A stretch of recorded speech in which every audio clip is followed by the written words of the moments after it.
The emperor has passed away, and the news is announced to the nation. The virtuous prince, along with the imperial clan, entered the palace to perform the initial encoffining rites for the late emperor, but they were intercepted by the crown prince leading the imperial guards and detained in the Genscher Hall, overnight. The sound of horse hooves on the streets was incessant. The residences of high-ranking officials and important ministers were all guarded by the imperial guards. Hello, everyone. Welcome to my channel. Subscribe us to read wonderful novels every day. Now the story begins. During these events, I was staying in a deserted courtyard I had bought behind Bayun Temple in the outskirts of the capital, distributing porridge and food to beggars for 3 consecutive days. On the day I fled the Kui residence, Kui Song and Yang Heng perished in the fire.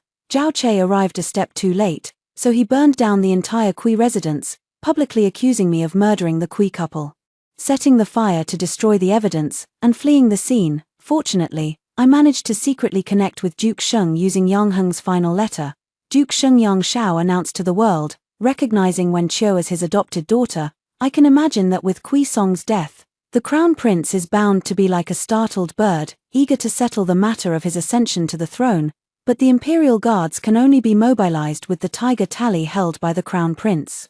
Isn't the tiger tally in the hands of the virtuous king? When did Zhao Che steal it back? I thought of someone who gives me a headache. My subordinate advised me to seek out Li Shuangge at this moment. Madam, while the crown prince is maneuvering in the palace, we can leave the capital and return to the northern frontier to reunite with the general. I glanced sideways and looked at him. At night, I gathered everyone in the courtyard, brought out several tables, and spread long sheets of rice paper, saying, all of you have faced life and death with me, and you are all my saviors. But now, I am not going to the northern frontier. The capital is dangerous, and life and death are uncertain. For those who wish to seek out Li Shuangge, you may leave on your own. I will write to him and ensure no blame falls upon you. Everyone looked around at each other. The time it takes for an incense stick to burn, nearly a third of the people had left.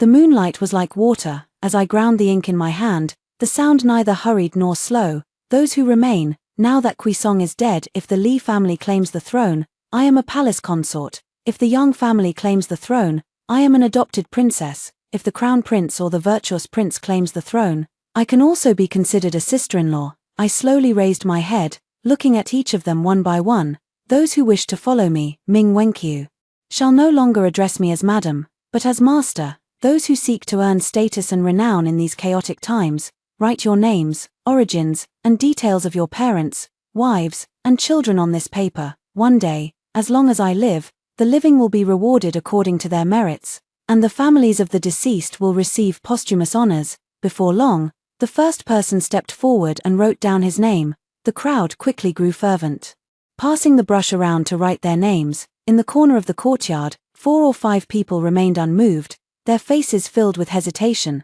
I went inside to get the items and brought them out to them. Here is some loose silver, take it and divide it among yourselves, then go down the mountain. You don't want to go to the northern frontier, nor do you wish to follow me. You must be missing your families back home, so go ahead and leave. Family and loved ones are not necessarily less important than achieving great deeds.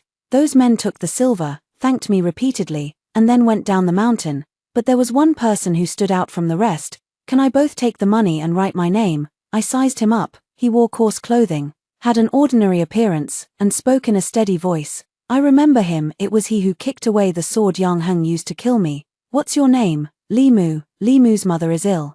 He is a filial son and wants to return to visit her, but he has no money for her treatment. As long as I am willing to give him money, he will stay and follow me. I can do that, but it's not fair. I pointed to the people writing over there. If I give you money, and they feel it's unjust, what should I do? Li Mu said it made sense and turned to leave the mountain. I called out to stop him. Unless you help me with something, do it well, and you'll naturally be rewarded. 3 days later, Li Mu led a hay cart and stopped it at the gate of my courtyard. I pushed it aside with a couple of moves. Ming Wangchun was hiding in the haystack, dressed in coarse linen, her hair disheveled, her eyes red as she looked at me. Wen Qiu, it really is you. I plucked 2 dry straws from her hair. Virtuous consort, I knew it was you too. You stole the Imperial Guard's tiger tally and gave it to Zhao Che.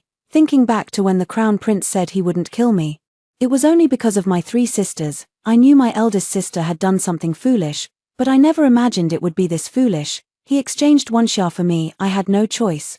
Ming Wangchun got out of the carriage and moved aside the hay. Ming Wanxia sat with her knees drawn up, expressionless, her eyes unfocused. The eldest sister said with concern, on her birthday, I mentioned that I hadn't seen her for several months. Not long ago, Zhao Che let me see her once. And she was already in this state. I went over to check her pulse. Her body was fine. Ming Wanxia has developed aphasia, likely stemming from the incident in the Ministry of Personnel earlier this spring. During that period, Zhao Che made her meet over 100 people. Excessive fortune-telling will eventually backfire on oneself. It will get better with care, I know. But Zhao Che cut off her food and demanded the tiger tally in exchange for her release.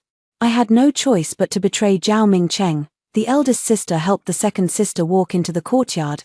That night, I received a letter from Duke Sheng. You can reach the capital within 10 days. I sat in the courtyard, gently rocking the cradle, teasing the baby with my finger. Your grandfather is coming to pick you up. Are you happy? Ming Wangchun was just walking out from the doorway. She is going to the palace to save the virtuous prince. I went through so much trouble to rescue you from the prince's mansion, and now you want to go back to the palace to throw your life away. With all the military forces now converging on the capital, it would be better for you to go to the prince's fiefdom, Yangling, to seek reinforcements. As the princess consort, you should be able to mobilize at least some troops. The eldest sister hesitated and said, but before Zhao Mingcheng entered the palace, he told me not to act rashly. I let out a soft, scornful laugh. He doesn't know you've already stolen the tiger tally. Ming Wangchun was choked by my words and glared at me coldly. You've already killed the Kui couple. What right do you have to criticize me? Only then did she notice the cradle beside me and hurried over to check on the child. Startled, is this your child? I have a nephew now. I looked at her speechlessly. My sister's attention was entirely on the child, holding him gently in her arms, her eyes full of tenderness. He looks more like Kui Song. Not so much like you, me. Ming Wangchun held the child, seemingly deep in thought. I am willing to go to Yangling. If he truly is in trouble, I can still rescue him. I immediately stood up. I will have someone escort you. She stared at me in a daze. Wenkyu. I never expected that becoming a mother has made you so much gentler than before. Hearing this, I was taken aback and narrowed my eyes slightly, studying her and the child. After what happened with Yang Heng, I've come to understand a lot. Often, they have a complete logic of their own. You can't reason with them. And you can't win an argument either. Sister, I have a favor to ask of you. I took the child from her arms and lowered my voice. Actually, this is my child with Li Shuanga. I didn't mean to kill Kui Song, but when the truth came out, he tried to kill the child and accidentally ran into my sword. In the chaos, he set the house on fire, and that's why Yang Heng died. Ming Wangchun looked shocked, holding the child. I knelt down. I beg you, sister, to take the child to Yangling and raise him in secret. When peace returns to the world, I will come to bring him back. Ming Wangchun has set off for Yangling. I have a total of over 500 people by my side.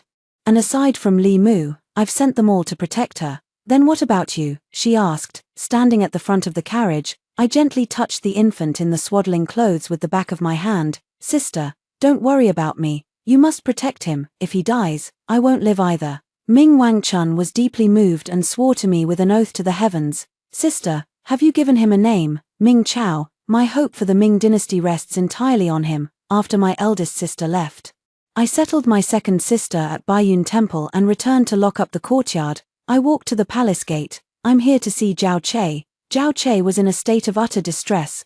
The Duke of Sheng's 30,000-strong army was advancing eastward, closing in on the capital. Li Shenji's vanguard of 50,000 troops was sweeping south from the north, nearly crossing the Yangtze River. Within the capital, after the death of Kui Song, the officials fell silent. And all was calm and uneventful. But within the palace walls, the imperial clan, led by Zhao Mingcheng, had been detained for days and still refused to cooperate with the crown prince. Zhao Mingcheng insisted on seeing the late emperor's body with his own eyes. Zhao Che summoned me. Ming Wenkyu. I was just about to look for you, and here you are, coming to me on your own. I looked up and met his gaze directly. I made a promise in the dark chamber. Once your highness succeeds, I will follow. Zhao Che slowly descended the steps, his voice laced with sarcasm. Is that so? Perfect. You are the adopted daughter of Duke Sheng and the beloved of Li Shuanga. How about I take you as a hostage? I raised an eyebrow slightly and curled my lips sarcastically. Your highness. In which dynasty or era have hostages on the city walls ever been useful? Never mind that I'm an adopted daughter or a beloved, even if I were Yang Shao's own father or Li Shuangge's own mother. If you were to push me off right in front of them, you wouldn't even stir a speck of dust, you'd only boost their morale." Zhao Chen's face turned cold. "Then what use are you?" I stepped forward and said seriously. "I can persuade the virtuous prince to support you. You would help me?" he asked warily. I smiled. "Your Highness, I've never harmed you before." I had come to the palace to see Zhao Mingcheng. The others were under house arrest in the Jianxia Hall. But he was imprisoned in the imperial prison by Zhao Che. Zhao Mingcheng only glanced at me out of the corner of his eye. "Unless I see the late emperor's remains, I will not support Zhao Che's ascension to the throne." I dismissed everyone and sat down opposite him. "Brother-in-law, you just want to know whether the crown prince committed regicide, don't you?" He looked at me. "If you want to see, I'll take you to see it." But I deliberately paused and met his gaze. "No need to look. I'll tell you, it's true." Zhao Mingcheng clenched his fist and pounded the prison wall fiercely. "Then you need not plead for him," I responded softly, still sitting in place, watching him. "But I am pleading for myself." Zhao Mingcheng was stunned. "You?" He looked me up and down. "On what grounds?" I didn't look at his expression and continued on my own. "Brother-in-law, if you keep locking horns with Zhao Che, the empire will fall to the Yangs or the Lis. If you don't want to choose Zhao Che, then choose me. I have the support of the Duke of Sheng's estate." Before I could finish, Zhao Mingcheng's face flushed with rage, and he cut me off sharply. "Enough of this nonsense. Even without Zhao Che, there are still members of the imperial clan. It's not as if everyone is dead. As for the Duke of Sheng, his so-called adopted daughter carries no weight. You may leave now." I knew it would come to this. I'm not very good at persuading people in a positive way, otherwise. "Let's talk about what will happen if you don't choose me. If you don't choose me, you'll be forcing Zhao Che to appoint an heir in advance in exchange for your support for his ascension. So you'll wait until Zhao Che has no way out, and then he'll come begging you." Zhao Mingcheng's expression remained composed. I looked up at him, sighing and shaking my head. "Then you'll be waiting in vain. The moment I step out of here, Zhao Che will learn that Yangling is mobilizing troops, your fiefdom, your men, marching under your banner to attack the capital. Tell me, if you were Zhao Che, would you dare to believe that all you want is just one edict from him?" He frowned tightly. "Without my written order, how could Yangling possibly mobilize troops toward the capital?" I didn't answer his question. My voice calm and unhurried. "You're in the imperial prison, unaware that Duke Sheng will arrive in a few days, and Li Shenji will be here within the month, but the Yangling army set out late. By the time they reach the capital, the new emperor's coronation will already be over. What a wasted trip, and they'll even lose their lives." Zhao Mingcheng finally realized. "It's Ming Wangchun, that woman, again and again. How did you persuade her?"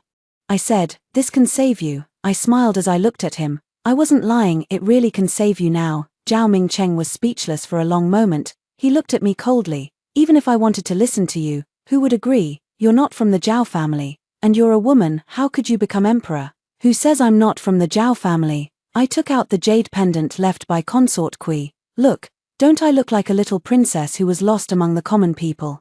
Zhao Mingcheng narrowed his eyes slightly and reached out to take it, but I moved back to avoid him. "Speaking of which, this idea actually came from Duke Sheng. Doesn't that give the Zhao family a background?" I gently rubbed the jade pendant with my fingers. "Brother-in-law, of those present at the water burial of the little princess, the late emperor, the late empress, Consort Kui, and Kui Song all have passed away. Only you and Duke Sheng remain." She looked up at Zhao Mingcheng.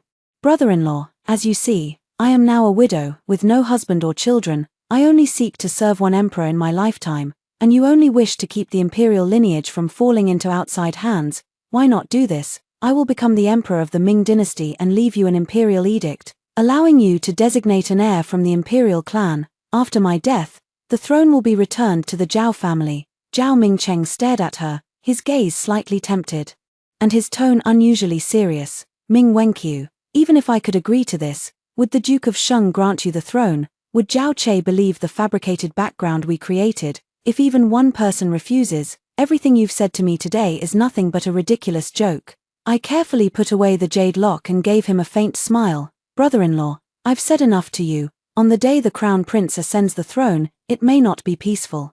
All you need to do is stand up in the hall, acknowledge me as the little princess, and support me as emperor. The rest is not your concern. Even if I ultimately fail, as long as you do as I say, I will have my elder sister stop the matter of Yangling." I left the imperial prison to see the crown prince and informed him that Zhao Mingcheng had been persuaded by me.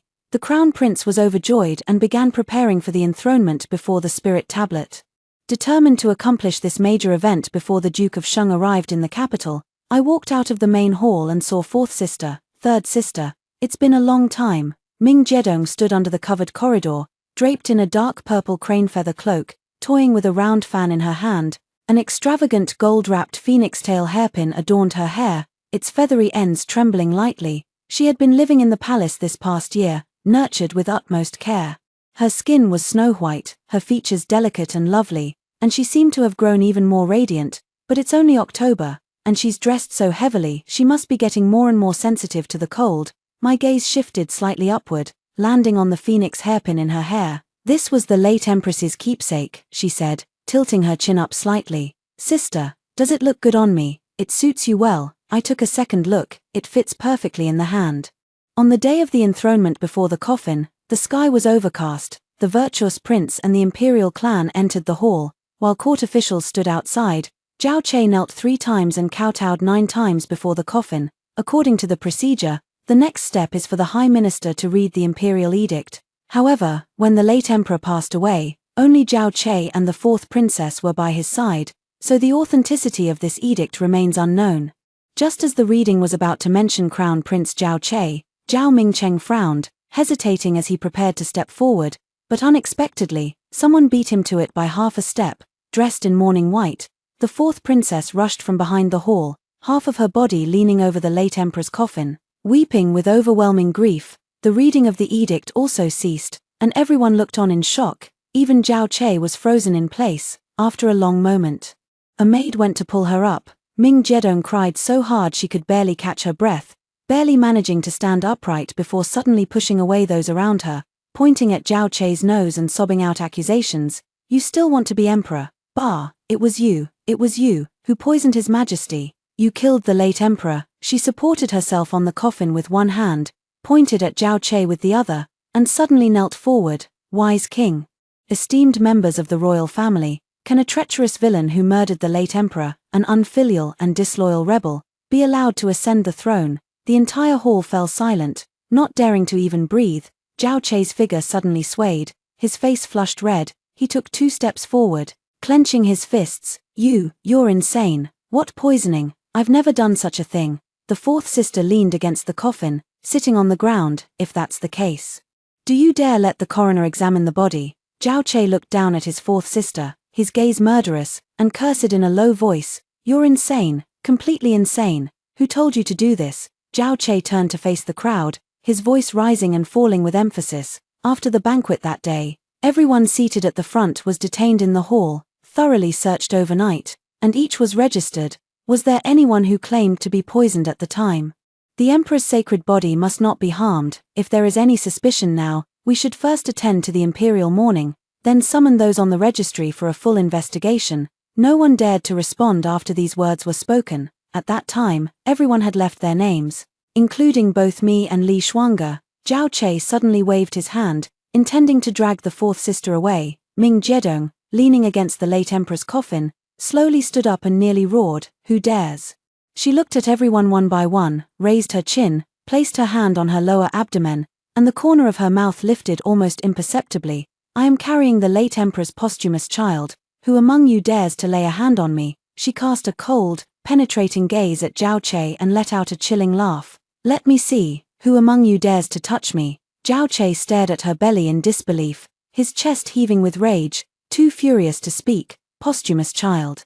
The red-blooded parrot's cry of posthumous child, finally making an appearance. Ming Jedong stepped up to the spirit altar and suddenly raised his voice. Esteemed ministers, the crimes committed by Zhao Che make him utterly unfit to rule. In accordance with the late emperor's final wishes, the child in my womb is to be enthroned.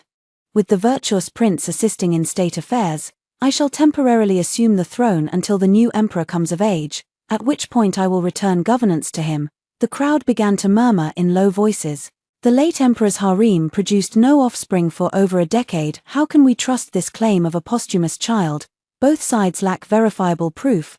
No emperor in history has been subjected to a posthumous examination. Such an act would be an utter disgrace. Even a few people looked at Zhao Mingcheng, asking him if this was true. Zhao Mingcheng glanced sideways at me in the corner. I signaled him to keep calm. Zhao Che couldn't take it anymore. Enough. 2 teams of Imperial Guards swiftly advanced through the corridor, surrounding the area outside the hall and the entrance, then surged into the space before the coffin. The sound of blades being drawn rang out in unison. Ming Jedong finally panicked, his face instantly turning pale as he leaned against the coffin and stepped back. How dare you? How dare you kill me in public? I'm still carrying a child. Zhao Che sneered. What do you think? The people in the hall were so frightened by the scene that their legs went weak, and they scrambled to kneel and prostrate on the ground, not daring to raise their heads. Only Zhao Mingcheng, a few others, and I remained standing. Zhao Che was about to raise his sword and take action. Under the corridor, a guard stumbled in. Your Highness the Crown Prince, Duke Sheng has entered the palace. Zhao Che paused his hand and asked in confusion, what do you mean, entered the palace? As soon as the words fell, loud shouts arose from outside, and the sound of footsteps grew heavier and heavier. In a moment, the sound of marching troops echoed through the palace, as if to drown out the heavens. The 4th sister pricked up her ears. It's Yang Shao, he's leading troops into the palace. She grinned widely. Zhao Che, when the Duke of Sheng arrives, you're finished. The child in my womb is the late Emperor's only heir. The Duke of Sheng is the person I've been waiting for. I wonder what she's so happy about. Lost in thought, my wrist was suddenly yanked. By the time I realized what was happening, Zhao Che was behind me, holding a sword to my neck, using me as a hostage. 70-year-old Yang Shao entered the hall and, upon seeing the chaotic scene, remained unperturbed. Properly offering 3 sticks of incense to the late Emperor, Zhao Che gripped my shoulder, staring firmly at him. Duke Sheng, leading troops to storm the palace, is this rebellion? Then why not start by sacrificing your adopted daughter as an offering? Yang Shao turned around, met my gaze, slightly lowered his eyes, and spoke. Your Highness, be careful with your words. I have no children, so how could I possibly rebel? However, this young lady Ming, you truly cannot kill her. She is the lost princess of Consort Kui from all those years ago. Ming Jedong was puzzled. Zhao Che tightened his grip on the sword forcefully. Impossible. Yang Shao turned his gaze toward Zhao Mingcheng. His Highness the Virtuous Prince was also present at the events of that year. I went out of the city last night to meet Yang Shao. I took out the bracelet Yang Heng left me before her death and told him the whole story of her passing. That night, I could have taken her out of the Kui residence, but the 7-month-old fetus in her womb was already disturbed. Aheng said she had misjudged the person, that her actions had let down her father, and she would rather die than risk that child. Yang Shao sat in the tent, holding the bracelet with both hands, tears streaming down his aged face, his voice choked with sorrow. She has always been a very good daughter. After a long while, Yang Shao wiped away his tears and took a deep breath. What about that child? I slowly lifted the teacup to my lips and blew on it gently. That is a boy, named Mingjiao, Yang Mingjiao, godfather. Rest assured, I have sent him to a safe place where no one can find him, and no one can harm him. I glanced at the others in the tent, giving Yang Shao a meaningful look. He turned cold-faced and ordered everyone to withdraw. Only then did I continue. I have heard something of your concerns, godfather.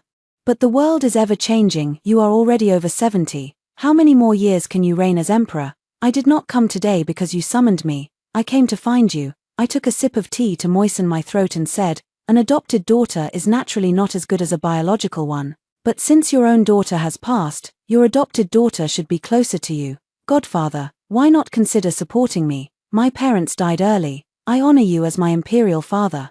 And after your passing, I will posthumously honor you as emperor. Wouldn't that fulfill your wish? Yang Shao was silent for a moment. What if I don't consider it? I sighed upon hearing this. Then there's no use for me to keep Yang Heng's son. If my adoptive father wants to indulge in the thrill of being emperor, he'd better find a proper heir. A nation is not like an ordinary family business. Fathers kill sons. Sons kill fathers. Brothers turn on each other.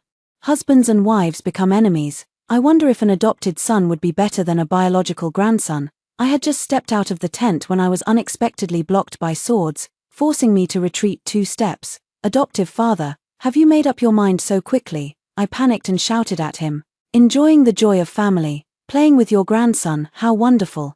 That's the grandson Aheng left you after cutting open her womb. Yang Shao suddenly crushed the teacup in his hand, then pressed his palm onto the fragments and slowly swept them off the table onto the floor. Let her go. Following the Duke of Shengguo's lead, the crowd turned their gaze toward the wise prince. Zhao Mingcheng suddenly let out a sigh. The little princess is likely neither clearly alive nor dead. Recalling events from over a decade ago, his gaze grew distant. Back then, I saw from afar on the river surface, drifting and floating, the phoenix-tailed wooden ladle gradually sank.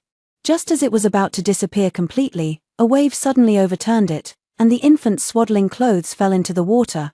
Our group was about to turn back when we faintly glimpsed the infant seemingly reaching up as if crying for help, as though it had choked on the water and awakened. Though it was hard to see clearly, at that time, Consort Kui claimed she heard crying and chased along the river for dozens of miles. Yang Shao continued his words. Later, the emperor sent people to search downstream for 3 months, but they never found the princess's body. Zhao Che was stunned by the words. Is she still alive? My mother said she must have drowned. Even if she were alive, she couldn't be Ming Wenqiu. I was completely captivated by the story. Zhao Mingcheng snapped back to reality and said, I suppose Consort Kui recognized Wenqiu, which is why she gave her the jade lock originally made for the princess before she passed away. Zhao Che held the sword tightly against me, looking at the Prince of Virtue and Duke Sheng. You, all of you. I took 2 steps back, leaned close to his ear, and whispered in a low voice, Your Highness, you and the 4th princess conspired to harm the late emperor, yet she has turned against you.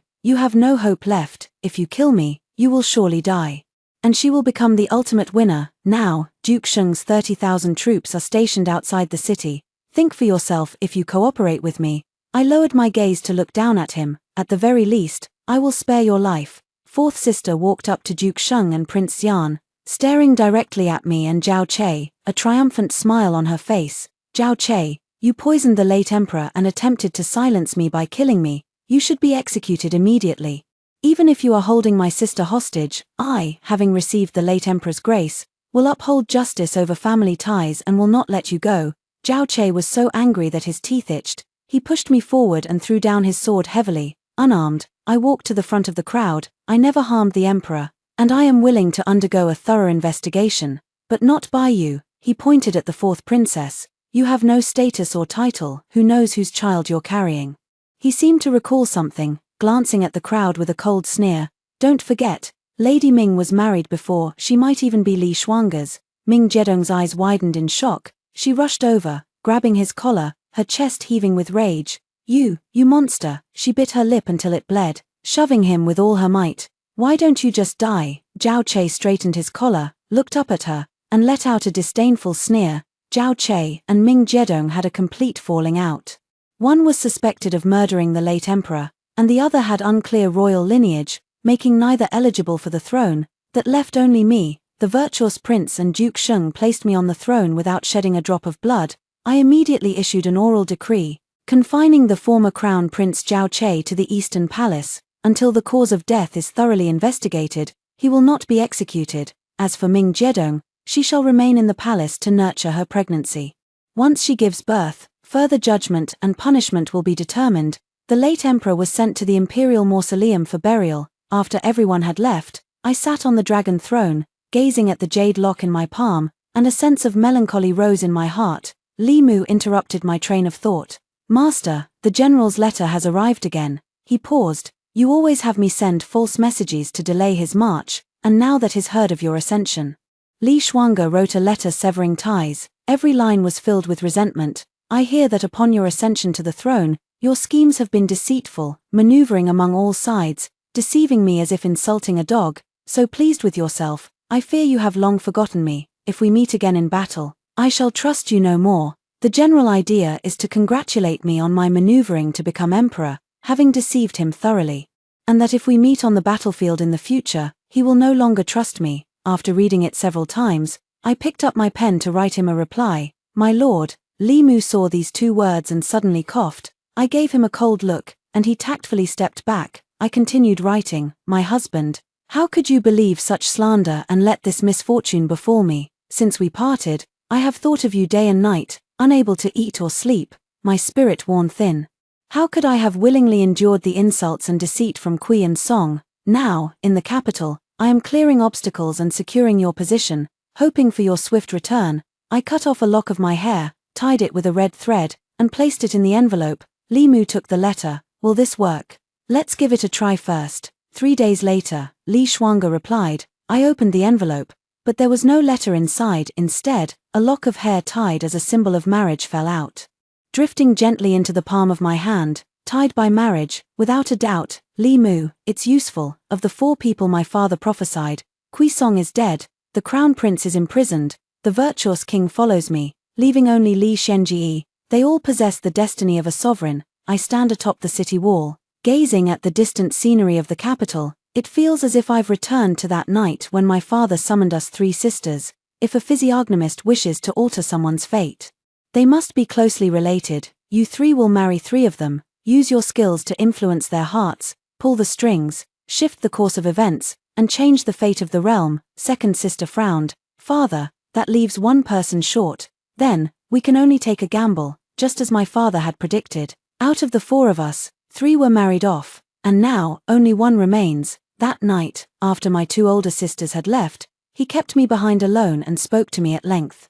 I still remember my father's words in my ear: when Chiu Wang Chun is gentle and ineffectual, when Xia is stubborn and easily broken, only you. In the middle of the night, he stood under the corridor, gazing at the full moon, his sleeves billowing in the wind. That bet lies with you. Your fate is that of the 7 killings and the owl god. As long as you spend time with someone, you unknowingly seize their destiny. 7 killings, and the ominous deity, domination and seizure. The wind rises, and the banners flutter. Li Shuangge's troops are about to reach the capital. Li Mu has already relocated some people as I instructed. The palace is bustling with preparations for the formal coronation ceremony. The emperor's dragon robe and the empress's palace attire are being worked on day and night. To appease Li Shuangge, I told him that he would ascend the throne upon returning to the palace, and even showed him the embroidery designs, though he probably didn't pay much attention. But 4th sister Ming Jedong was still quite restless. The palace maid serving her came to report and presented many copied letters. Only then did I realize that she had intercepted the letters between me and Li Shuangge and even tried to get in touch with Li Shuangge. I pressed down on those letters, lightly tapping the table with my fingertips. You have served in the palace for a long time. Why don't you tell me, whose child does Lady Ming have? They told me in detail about how many people Ming Jedong had met and what she had done since she entered the palace. His late Majesty treated Lady Ming with great closeness, more like a kind elder than a romantic interest, though there were rumors to the contrary. I frowned slightly as I listened. I knew it wasn't the late emperor's. That very night, my 4th sister had a miscarriage. I had the imperial physician take good care of her, but she lashed out at me, saying I was the one who harmed her child. I did have that intention, but I hadn't had the chance to act on it yet. She threw a fit and drove all the palace servants away. One night, unable to sleep, I got up for a walk and passed by Chongning Hall, where I faintly saw a dim candlelight. I walked over, pushed the door open, and saw 4th sister standing before the bronze mirror. She had changed into the empress's palace attire, but the oversized sleeves covered her hands, and the hem of the skirt piled up on the floor, making it difficult for her to walk. Did you abort the child yourself, just to chase your grand delusion? Ming Jedong suddenly turned her head around. The phoenix hairpin on her head swayed with her movement, emitting a crisp sound. Sister, have you forgotten? The late emperor arranged the marriage first. I am Li Shuangge's rightful wife. I am the future empress. The 4th sister, immersed in her own joy, gazed at the half-open window scene, slightly lost in thought. Thank goodness I helped you with that favor back then. I also helped him in a way. So he owes me a position. The one who opened the window for me night after night was her. If Zhao Che had known earlier, he wouldn't have been falsely accused by her. 4th sister, go back to sleep. Stop acting crazy. She looked up at me with a vicious glare. Ming Wenqiu, what I despise most about you is your calmness. That day when the 4 of us were in the imperial prison, you said I would be fine. But what happened? With just a casual remark from you, the late emperor nearly killed me with his sword. I looked at her quietly, my tone patient. If I had said in the prison that His Majesty would kill you, he wouldn't have acted at that moment. But it would have proven our divination skills unreliable, and none of the 4 of us would have survived. I was an innocent victim to begin with. Ming Jedong sneered twice. If you put it that way, then it was I who saved you all. Your Ming family owes me a life. I looked at her with utmost composure. Jedong, I've known you for 10 years and have never treated you poorly. Have we come to this all because of that one sentence in prison? Ming Jedong stared at me for a long time, then walked toward me, her gaze growing colder by the inch. Observation, listening, inquiry, and pulse-taking. Spring, summer, autumn, and winter. Only my name is out of place. You all know how to read faces. yet I alone cannot learn it, but when disaster strikes, I am the first to bear the brunt. She said word by word, Ming Wenkyu, how can I not hate you all? She had already come right in front of me. I looked down at her coldly and said word by word, fourth sister. Are you implying that I shouldn't have taken you in? Should I have let you continue begging at the foot of Baiyun Temple instead of standing here complaining about everything? Ming Jedong stared into my eyes and spoke coldly. If I were to blame anyone, I would blame the fact that I don't have your parents. I don't have your talent, I don't have your lover, but I don't blame myself, I've done well enough. She suddenly let out a low laugh, tears in her eyes, her expression wild. Third sister. You lied to me too, didn't you? Good thing I didn't believe your nonsense and choose someone like Kui Song. I chose Li Shuangger instead. I gave him the secret passage map of the palace. Once he leads his troops inside, he will make me his empress. I looked into the distance. At the far end of the high palace walls, torches flickered one after another, dotting the darkness like scattered stars. Li Shuangger is coming. Ming Jedong and I locked eyes, the corners of our mouths twitching as we let out a bitter smile. You didn't choose Kui Song. You have no idea what you missed out on. She lowered her head and laughed, as if unintentionally. Following her gaze, I looked at the sleeve on her right arm and said calmly, if you let go of what you're holding right now, I might still spare your life. She stared at me in a daze, as if she had seen a ghost, her face deathly pale, her lower lip trembling slightly. If you can know in advance, then that must mean She couldn't believe it, lowering her head in deep thought, her teeth chattering, her expression growing increasingly twisted. I don't believe it. She suddenly raised the dagger, intending to strike me down. Just as I was about to step back, an arrow shot through the air from behind, piercing her chest with a heavy thud. Her arm froze mid-air, and she staggered, unable to steady herself. I pulled out her phoenix-tail gold hairpin with one hand, and with all my strength, plunged it into her throat. I let the warm liquid spray onto my face and held on for a long time without letting go, until fourth sister fell forward into my arms. She rested her chin on my shoulder, turned her head to my ear, and uttered an extremely faint voice, Sister, what exactly did I miss? I gently embraced her. Your mother, she loved you very much all her life. In the dim night, Ming Jedong turned her head with difficulty, her eyes wide open as she looked at me, tears uncontrollably spilling out. Her voice from the throat was fragmented and unpleasant. Who is she? I closed my eyes, shedding 2 clear streams of tears. She slid down along my shoulder, her body going limp, and finally lay down on the ground. She looked at me with tear-filled eyes, her mouth slightly open. Her lips were still forming the question. Who? I closed her eyes for her. Sister, I'm not telling you for your own good. Li Shuangger dismounted and rushed over to embrace me. Are you all right? I stood there in a daze. A moment later, I snapped out of it, looked up at Li Shuangger, and held him tightly. I was terrified. Really? You're back? You're finally back? Li Shuangger held me, slowly lowered his head, and gently stroked my long hair. It's my fault. I shouldn't have left you behind. I cried softly in his arms, raised my tear-filled eyes, and unintentionally asked him, how many people did you bring into the palace? He brushed away the tear at the corner of my eye with his fingertip. 5,000. The remaining 45,000 are stationed outside the capital. With me here, they won't dare bully you again. I forced a smile at him. His gaze was as gentle as water. Wenkyu, you've been wronged. If you can't smile, don't force it. His deputy general came to ask him what the next step would be. Li Shuangger said, since we have already infiltrated the palace, we should immediately replace the palace guards overnight, all with our own people. I urgently interjected, that won't do. He immediately looked at me, and I coughed lightly. The palace guards are under Li Mu's command. Isn't this like fighting against ourselves? I immediately summoned Li Mu, who arrived with a team of men, slightly taken aback, and bowed to pay his respects to Li Shuangger. Fortunately, Li Shuangger had some impression of him and had his deputy gradually transition and hand over the duties. I brought Li Shuangger back to the palace. He turned to look at me and said awkwardly, shall I go to your place? I nodded. There's a hot spring behind my hall. Inside the square pavilion, white gauze gently fluttered, and mist swirled in the air. Li Shuangger was bathing, his arm resting on the edge of the pool, his head slightly tilted back as he dozed with closed eyes. I stood behind the screen with my hands behind my back, quietly watching that figure. Li Mu had stealthily made his way back. Master, I have 3 strategies. The best one is to poison the hot spring, dissolving the bones without a trace. The middle one is to blow in this incense to knock him out, then kill him. The worst one is to use this towel and strangle him from behind.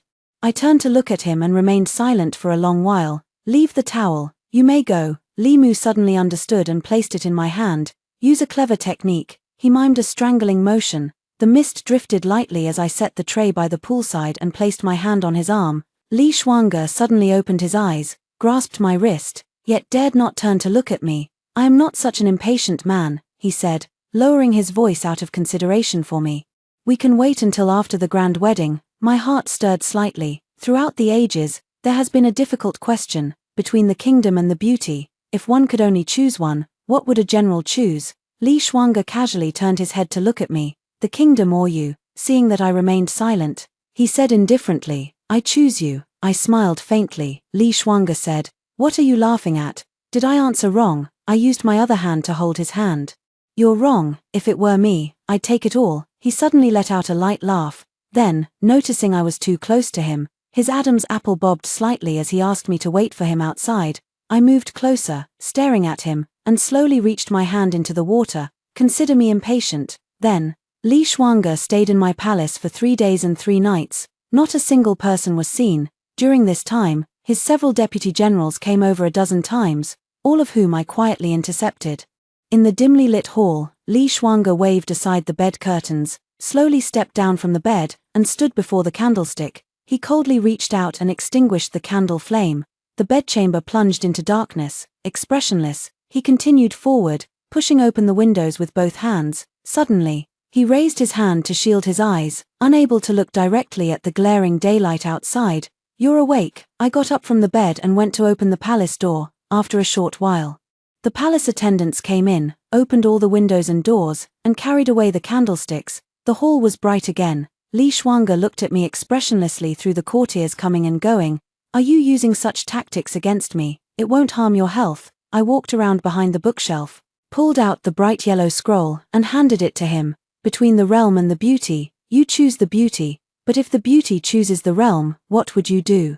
Li Shuanga opened it, raised an eyebrow slightly, and looked at me. The imperial decree to appoint an empress. What is this? A surrender offer? He casually tossed the decree back into my arms. It's not a surrender, it's a promise. You said that if you became emperor, you would make me your empress. Now that I can become emperor, I will naturally make you my empress. Li Shuanga said, I didn't lie to you, but you lied to me. Even if you detain these 5,000 people, even if you ambush these 50,000, my father will continue to send troops to the capital. It's useless. I walked outside the hall, leaned against the railing, and gazed into the vast autumn scenery, my expression proud and aloof. Then fight him, contend with him. I spread my arms, letting him take a good look at me, and spoke word by word. Li Shuanga, times have changed. I am now a member of the Zhao family, bearing the legacy of the Zhao dynasty.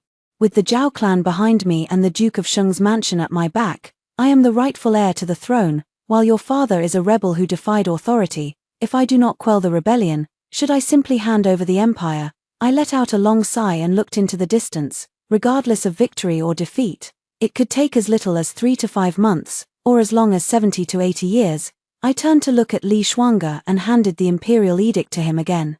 Wouldn't it be nice for you to be my empress for 3 to 5 months? He averted his eyes. If I accept your decree, how will my father handle it? I presented the imperial edict before his eyes. I hereby appoint him as the state preceptor. Li Shuanga stood rooted to the spot, slightly lowering his gaze, his eyes gradually darkening.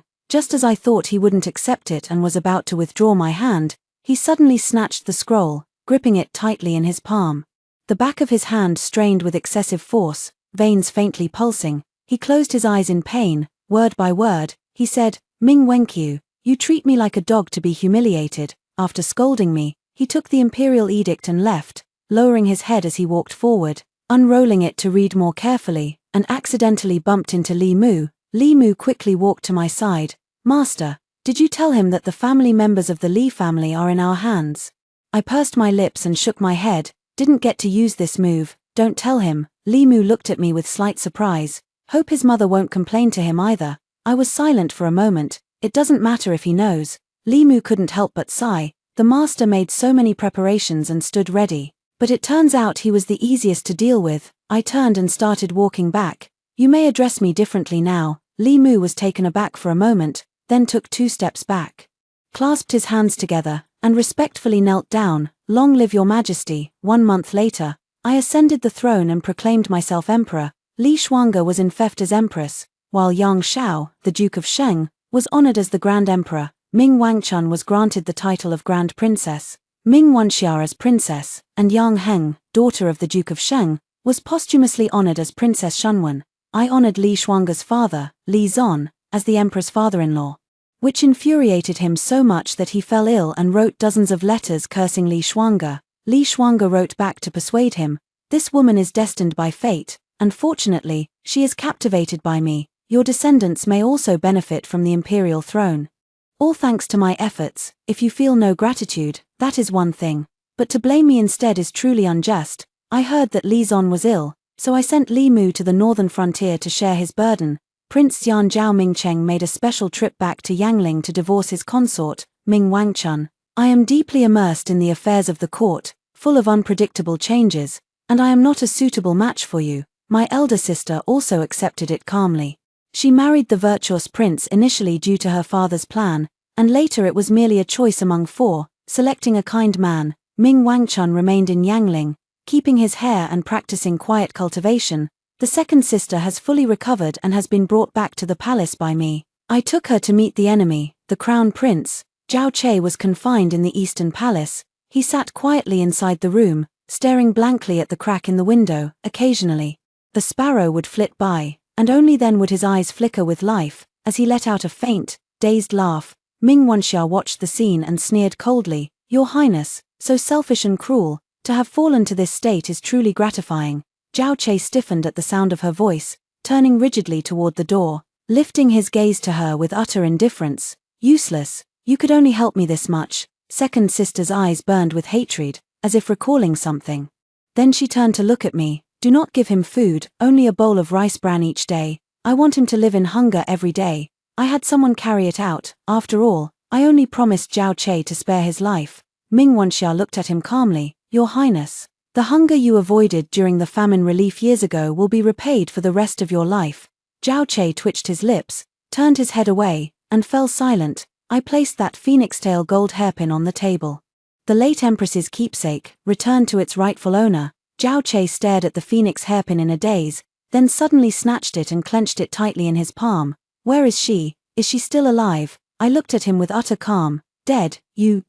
He stared at me fiercely, his lips pale and trembling uncontrollably. "The child is gone. She aborted it. She thought that when Li Shenji returned, he would still make her empress." Zhao Che slowly lowered his head, his sleeves brushing past his face, leaving behind 2 faint trails of tears as he forced a sorrowful, absurd smile. "She was a fool." I looked at him expressionlessly. "You probably don't know, my fourth sister was someone I found at the foot of White Cloud Temple. Since childhood, she feared the cold, her skin was pale and cool. Later, I learned her heart was unusual, located just below her throat. It was with this golden hairpin that I ended her life." I paused, meeting Zhao Che's gaze. "Baiyun Temple is not far from the riverbank. Perhaps the infant your mother mentioned was choked by the surging river water, reviving her from a feigned death by poison. Do you believe it?" Zhao Che's eyes widened abruptly, as if they were about to burst, his fingers gripping the edge of the table so tightly that blood seeped from his fingertips. "What nonsense are you spouting, Ming Wenqiu? You're talking nonsense." "Am I talking nonsense? Your father never touched her, and even arranged for her to accidentally meet consort Kui. But fourth sister has a defiant personality and clashed with the consort. At that time, the consort was still ill, so the matter was dropped and never mentioned again." Zhao Chen became agitated. "You vile woman, you're spouting utter nonsense. That baby girl died. She died long ago. She's dead." From his initial shouting, he covered his face with both hands, slumped over the table, and sobbed bitterly. After a long while, he looked up at me, his gaze dim and his voice weak as he said, "Have you ever told her such things?" I looked down at him from above. "No, I didn't tell her because I pity her. I'm telling you because you deserve it."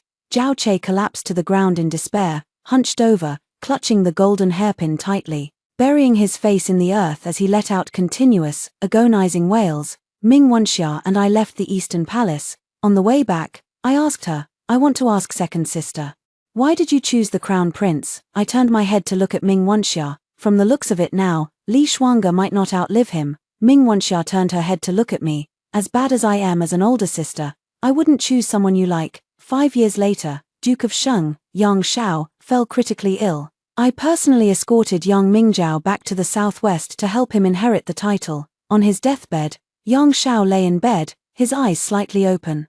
His rough palm caressing Mingzhao's face. Young Mingzhao knelt by the bed, leaning his face closer. You're just like your mother, Aheng. Aheng was a good daughter, she never shied away even when she disliked my rough hands. Young Mingzhao looked at him with tear-filled eyes.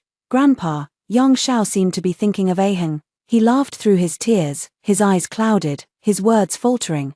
But don't be like her, she suffered grievances in silence, so your grandfather never knew. If I had known, I would have given up this empire for you, and even more so for her. I understood his implication and stepped forward to firmly grasp Yang Shao's hand.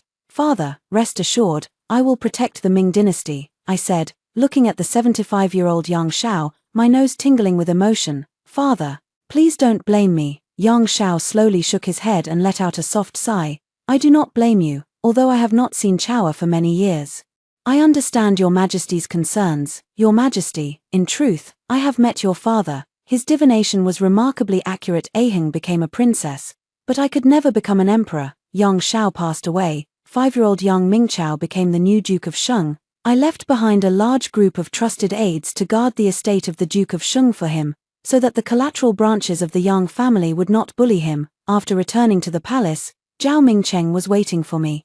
Your Majesty, I wish to discuss the matter of appointing an heir with you. I waved my hand, signaling for him to leave. Imperial uncle, don't jest, I am not even 25 yet. Zhao Mingcheng chased after him. Your Majesty, you promised me. It's been 5 years, Your Majesty. In the end, he was stopped outside the hall. Zhao Mingcheng kept coming to the palace every few days to corner me, insisting that I fulfill the promise made in the imperial prison. Uncle, wasn't the blank imperial decree given to you? Zhao Mingcheng knelt in the hall and replied expressionlessly, Your Majesty, half a year after your ascension, you changed the decree to feature the phoenix pattern. The one I kept is no longer valid. I smiled, remembering that this was indeed the case.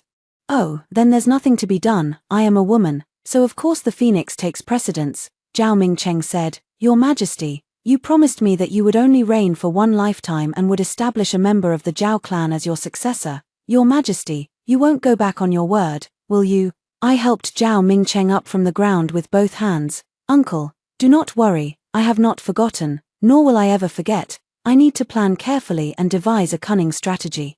At night, while I was having dinner with the Empress, I was still troubled by the matter of appointing an heir, only to notice that he kept touching my hand. Empress, your behavior should not be too frivolous. Li Shuangge looked at me, then put down his chopsticks and stopped eating immediately. I had the meal cleared away and dismissed everyone. What's wrong again? Li Shuangge took out the reply letter from his father Li Zon, which also included the letter he had written to persuade his father back then.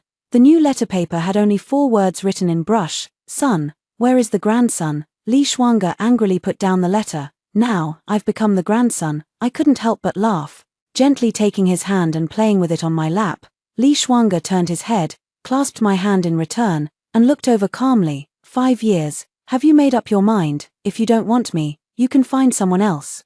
I paused for a moment and tightened my grip on his hand. What are you talking about? You and I are married, it's your father who is restless. Li Mu has been gone for 5 years, and is still wary of him regarding the affairs of the northern frontier. How could I dare to bear your child? Li Shuangge lowered his head, leaning in slightly, and gently caressed my face with his hand. Your Majesty, if you dislike military generals, you should not have made me your empress in the first place. I raised my head, looking directly at him, and curled my lips into a smile. Who said I dislike military generals? I like them the most. My harem consists of only Li Shuangge. Although it was initially due to concerns about the northern border uprising, I have exclusively favored Li Shuangge for 5 years, giving the Li family ample respect both publicly and privately. But if Li Zon still refuses to relinquish power, then this child cannot be born. That night, I gave the Empress some guidance. And within 3 months, Li Mu made progress. Li Zon is now preparing to transfer his authority. I sent the imperial physician to tend to Li Shuangge's health. The entire palace is aware of this matter. Zhao Mingcheng knelt outside my hall early in the morning. Your Majesty, by seeking an heir, do you intend to crown a child from the Li family as the crown prince? I held the palace lantern, pushed open the hall door, and squinted at him. Imperial uncle, it's not even dawn yet. Zhao Mingcheng knelt and hugged my leg, repeating over and over that he disagreed with me having a child with Li Shuangge, insisting that I choose an heir from the imperial clan to be the crown prince. Zhao Mingcheng argued skillfully, "Your Majesty, you are not an ordinary woman, childbearing would harm the state and its stability." I covered my face with my hand, feigning sorrow. "Uncle, you don't know this, but last night I dreamed of my mother. She was watching me from the heavens, crying and telling me that she just wants a grandchild, otherwise she won't rest in peace even in the afterlife." Zhao Mingcheng, I came up with a good solution for Zhao Mingcheng, to select a few people from the imperial clan and bring them into the harem. "Uncle, you see, isn't this the best of both worlds? It is both my child and of the Zhao family bloodline." Zhao Mingcheng suddenly saw the light and praised my wisdom, saying I was a born ruler. Half a month later, the Prince of Xi'an's residence sent 2 beauties into the palace. Li Shuangge flew into a rage in the Chongning Palace. I didn't go to see him for the first time. People from all over began to speculate on the emperor's intentions, and at the slightest sign of change, more and more people started sending gifts. Even my second sister, Ming Wenxia, sent me 2 young men. "What are you joining in the excitement for?" I asked, rather helplessly. My second sister said indifferently, "They sent them." "But you're not at ease. These 2 brothers of mine come from a respectable family, nearly 18 years old, and 10 years younger than Li Shuangge." I lowered my head to read the memorial. "Don't let the empress hear you say that, or she'll make your life in the palace miserable." The harem suddenly gained over a dozen young men. Among them, it is worth mentioning that Li Zon also sent a distant cousin of Li Shuangge, who bore a 5/10 resemblance to Li Shuangge in appearance but was 7 or 8 years younger. I only sent this one person back. The ones I occasionally visit are just a few people: the Empress, the Prince of Xi'an's residence, the Duke of Sheng's residence, and my second sister sent them. 6 months later, I became pregnant. Zhao Mingcheng brought the Imperial Medical Institute and spent the entire afternoon carefully reviewing the records of Imperial concubines' nightly services. "It's hard to say whose it is." Zhao Mingcheng abruptly closed the ledger, turned his head, and looked at me with restrained emotion. "This is the advantage of being a female emperor, royal uncle. I have been impartial to all, so let each rely on their own abilities." I lowered my head, gently stroking my belly, and softly laughed. Zhao Mingcheng had no choice but to go home and pray to the goddess of childbirth, hoping the Bodhisattva would bless it as a child of the Zhao family. Li Shuangge placed his hand on my belly. "I'll write to my father and say it's mine." I gently embraced him. "Once I give birth to this child, you may dismiss all the people in the palace." In the 6th year, during the harsh winter, I gave birth to my daughter Mingjin, who was named the crown princess. Mingjin was raised under the empress's care from a young age. Personally taught by Li Shuangge, she excelled in both literary and martial arts, with a pure and clear mind. Li Shuangge's nurturing of the future ruler was so profound that, even if not by blood, it was as if she were her own. Li Zon completely let down his guard. In the 10th year, Ming Jin turned 4 years old. General Li Zon fully transferred his military authority to Li Mu, returning to the capital from the northern border over 1,000 miles away to attend the birthday of the crown princess.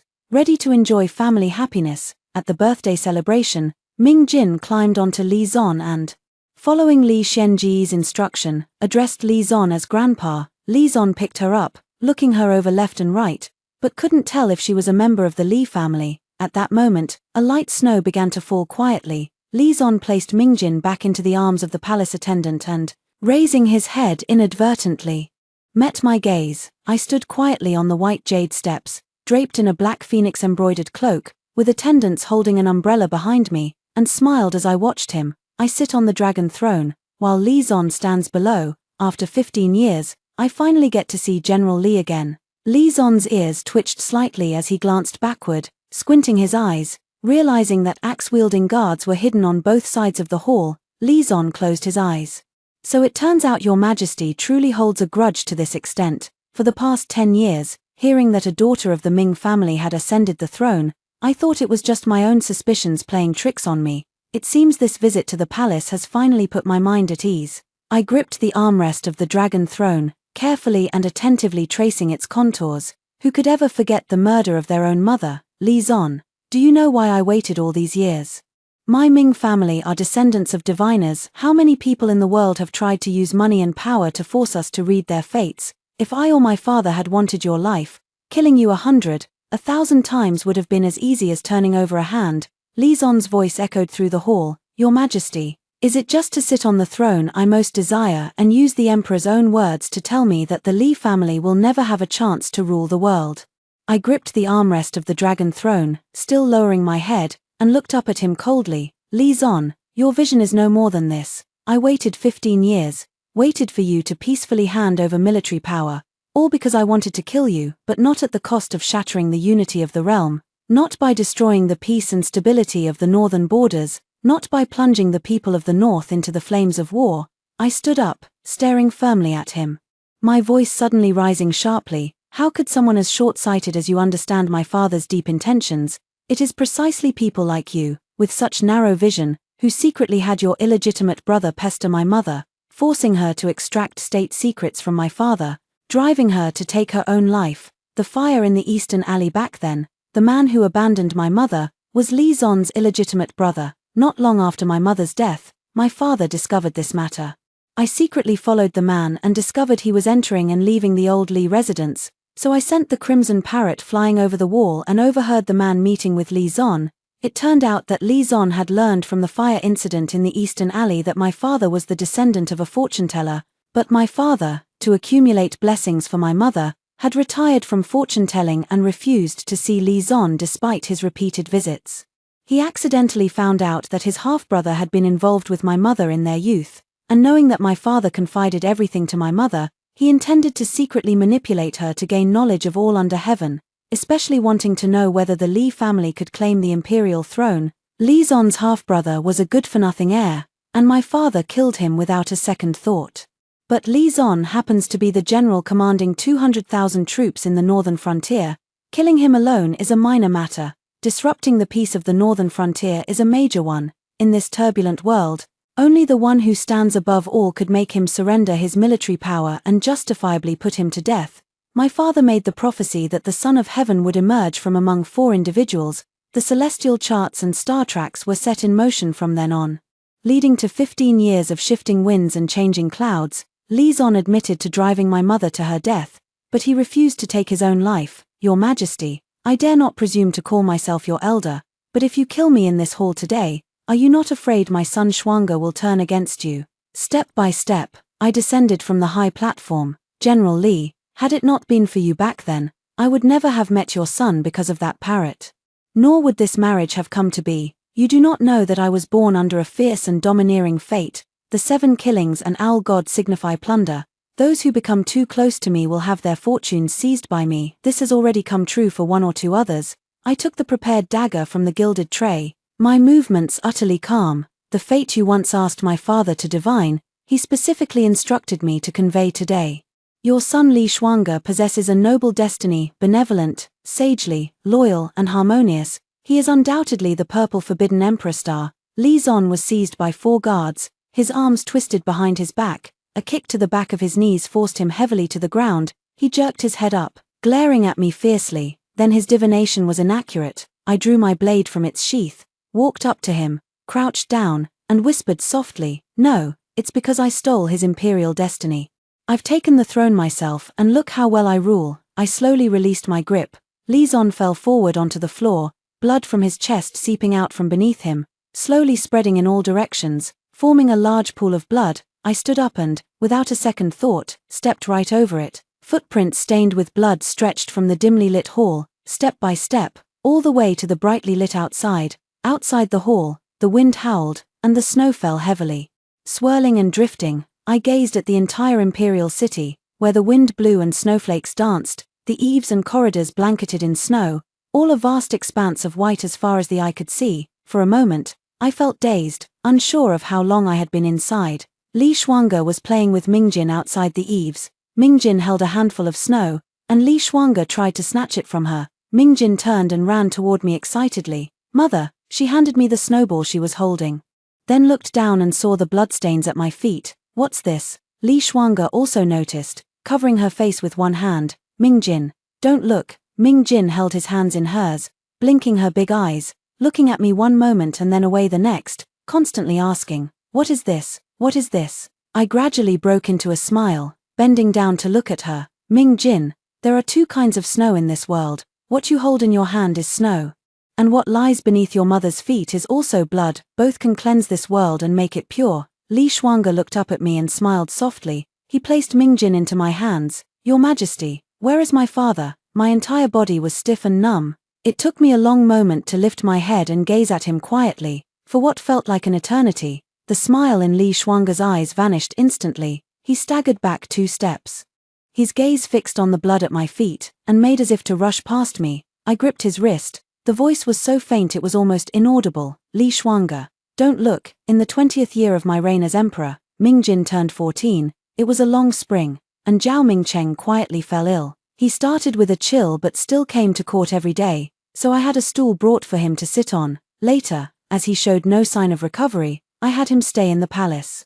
It was also more convenient for the imperial physicians to see him there, but no matter how I looked, it didn't seem right, and it even got worse. I scolded the Imperial Medical Bureau, but was stopped by Zhao Mingcheng. He lay pale on the bed, holding my hands tightly, his fingers gently resting on the back of my hand. Your Majesty, do not be angry. I am old. If I live until next year, I will be 50 years old. Not everyone is as long-lived as Yang Shao. I gripped his hand tightly, looking down at him as my vision gradually blurred. Imperial uncle, don't be like this. Didn't you say you wanted to see me return the throne to the Zhao family? Zhao Mingcheng smiled weakly. Your Majesty, you're saying such things now. You're a physiognomist, the one who knows best whether I'm going to die or not.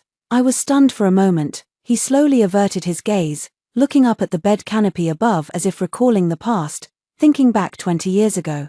When I met His Majesty in the imperial prison, I truly thought he was speaking in a dream. Now that I am here, it feels hazy and elusive. I don't know whether meeting His Majesty in the prison was my dream, or if this peaceful reign is but a dream of mine. Zhao Mingcheng released my hand and slowly closed his eyes. I immediately grabbed his hand again, bewildered for a moment, then leaned over the edge of the bed, weeping softly and inconsolably. The virtuous King Zhao Mingcheng, having served 3 dynasties with utmost dedication, passed away from exhaustion. His body lay in state in the palace for 3 days, and the entire court was plunged into sorrow, weeping as they bid him farewell. 20 years later, I stepped into the Eastern Palace once again to meet that old acquaintance. Everywhere was overgrown with weeds, the doors and windows on all sides were dilapidated, the water vats were empty and broken, and spiderwebs hung from the eaves.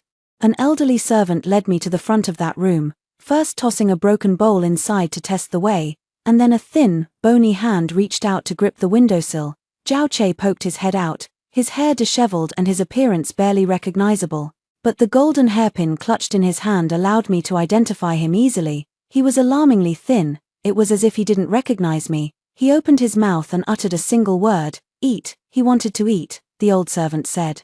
Despite Zhao Che's appearance, he is actually quite robust, living a long life with just a bowl of rice bran every day. Once, someone tried to snatch that expensive gold hairpin, and Zhao Che beat them half to death. That was his mother's keepsake, so he naturally treasures it. I took a couple of steps forward and waved to Zhao Che. I came to tell you, your uncle is dead. You should know. He still looked the same, staring blankly at us, his mouth slightly agape. Uncle. Your uncle cared for you. All these years, I spared your life out of consideration for him. Now it's settled. You may go on, catch up to him, and say you're sorry. I waved my hand. 7 or 8 people, along with Beiling, rushed into his room. Fierce sounds of struggle and resistance came from within. Upon hearing of the virtuous prince's passing, the former crown prince Zhao Che was overwhelmed with grief and took his own life in the Eastern Palace. At dusk, 2 or 3 palace attendants, holding a lantern, descended the steps, lighting the stone lanterns at each corner one by one. Upon seeing me, they set down their lanterns and knelt to pay their respects. I hurried past and went to Chongning Palace again. The palace gate was tightly shut. Li Shuangge said he was ill and could not receive the emperor. I stood outside the door for a long while, then finally turned my back and leaned against it, speaking quietly to him. Li Shuangge, the virtuous king has left. He said he's grown old. Do you know, I am also 39 years old now, and I don't have another 10 years to spend idly with you. I looked up at the dim crescent moon and let out a long sigh. I did kill your father, but he was the one who drove my mother to her death first. I am a person who distinguishes clearly between public and private matters, and between gratitude and grudges. I have never taken my anger out on you. If you can't bear to stay in the palace any longer, I will simply let you go.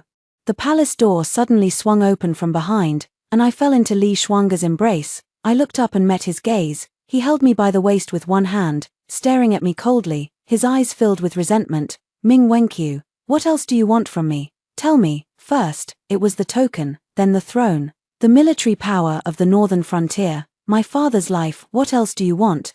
Just say it. He began with a calm interrogation, but his emotions grew increasingly intense. Eventually, tears welled up in his eyes, and his whole body trembled uncontrollably. Biting his lip, he held me tightly and buried his head against the side of my neck. His voice was very soft, slightly choked with emotion. Tell me, what else can I give you? My heart ached with a dense, piercing pain. I wrapped my arms around him. Accompany me through this life. In the 30th year of my reign as emperor, I too reached the day when the oil was exhausted and the lamp was about to go out.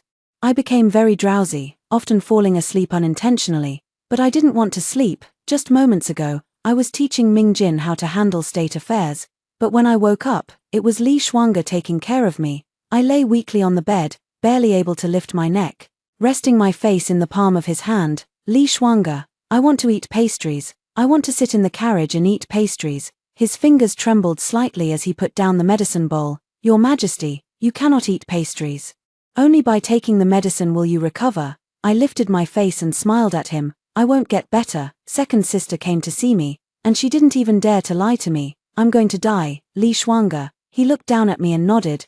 Yes, you're going to die. He actually smiled too, laughing until tears streamed down his face. I reached out and wiped away his tears. Li Shuanga, Ming Jin is 24 this year.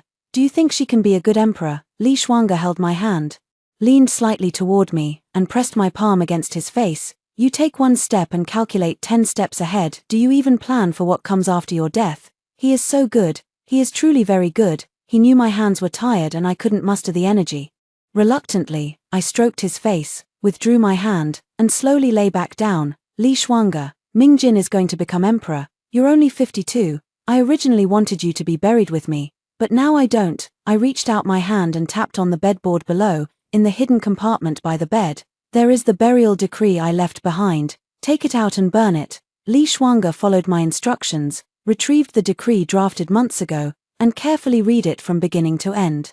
Your Majesty, the edict appointing the Empress back then was crudely written, but this burial decree is exquisitely crafted. I turned my head away, smiling helplessly as 2 trails of tears slid down. To become the Empress, you'd be satisfied with anything I write. If I don't write this one properly, I'm afraid you'll resent me for being both cruel and heartless. Li Shuanga slowly closed the imperial decree. Your Majesty has written worse, that letter of pleading and flattery. He finished speaking, closed his eyes, a smile lingering at the corner of his lips, and recited word for word. My husband, how could you believe such baseless rumors and let this misfortune fall upon me? Since we parted, I have thought of you day and night, unable to eat or sleep, my spirit withered. How could I have endured the deceit and humiliation from Kui and Song if not out of necessity? Now, in the capital, I am clearing obstacles and securing your position, hoping for your swift return. After reciting the entire passage, he turned his head to look at me. Not a single word of it is true. I stared at him blankly, then suddenly burst into laughter, my throat dry and hoarse, my whole body weak. There really was something. Hoping for an early return, it was true. I held Li Shuanga's hand tightly, slowly beginning to close my eyes. Out of the corner of my eye, I saw him take out a spoon, set it aside, and pick up the medicine bowl with his hand. No, Li Shuanga. I won't drink the medicine anymore. He lowered his gaze slightly, staring at the medicine, and said helplessly, this is for me to drink. I tilted my head in confusion and looked at him. He tilted his head back and drank it down, placed the bowl back in its original spot, then calmly climbed onto the bed and lay down beside me. I stared at him in shock, my voice trembling. What are you doing? He turned on his side and looked at me with a smile. Wen Qiu, don't be afraid. He brushed away the tear at the corner of my eye with his fingertip. I won't abandon you a second time. The poison took effect extremely fast. He hunched over in pain, curling up beside me, trembling uncontrollably. I cupped his face in my hands. Li Shuanga lay on his side, staring intently at me. Black blood continuously trickling from the corner of his mouth as he spoke in broken phrases. Since we parted, I've thought of you day and night, unable to eat or sleep. My spirit has wasted away. He struggled desperately to move closer, as if trying to kiss me. I leaned in to meet him. I only heard him open his mouth, his voice extremely faint. I am real. since we parted, I think of you day and night, unable to eat or sleep, and I have become despondent. Ming Wenkyu, I am real, so much that I think of you, love you, miss you, and resent you. I suddenly felt overwhelmed with sorrow, unable to restrain myself, and wept uncontrollably.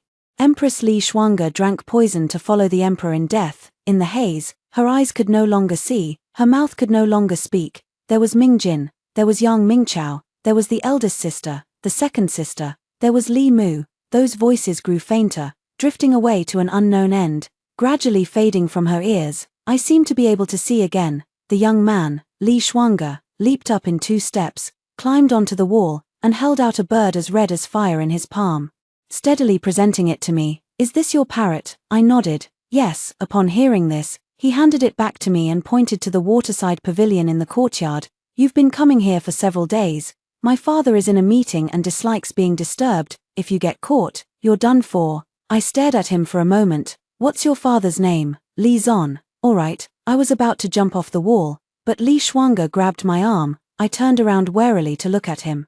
He hesitated and asked, then what's your father's name? I looked at him coldly. What do you intend to do with that knowledge? He stood up, pursed his lips slightly, and raised his eyes to look at me. I want to propose marriage. I stood on the wall, meeting his gaze. My mother has recently passed away. The end.